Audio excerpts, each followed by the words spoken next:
ಅಣ್ಣ ಇದೆಯಪ್ಪ. ಆಮೇಲೆ ನನ್ನ ಮಗಳದು ಲಗ್ನ ಗಟ್ಟಿ ಐತಣ್ಣ. ಒಂದ್ 50,000 ರೂಪಾಯಿ ಬೇಕಾಗಿತ್ತು ಅಣ್ಣ, ಕೊಟ್ಟಿದ್ರೆ ಉಪಕಾರ ಆಯ್ತು. ಓದಿನ ಶಾಣೆ ನಿನ್ನೆ ಅನ್ಬಾರ್ದನಪ್ಪ. ನಿನ್ನೆ ಇದ್ದು ರೊಕ್ಕ 50,000 ರೂಪಾಯಿ ಕೊಟ್ಬಿಟ್ಟಿ ನಾನು.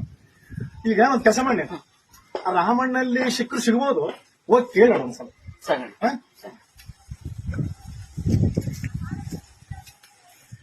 ರಾಮಣ್ಣ, ಈಗ ಅಲ್ಲಿ ನಮ್ಮ ತಮ್ಮ ಬರ್ತಾನ ನೋಡು, ನಾನು ನಿನ್ಗೆ 50,000 ರೂಪಾಯಿ ಹಾಕ್ತೇನೆ.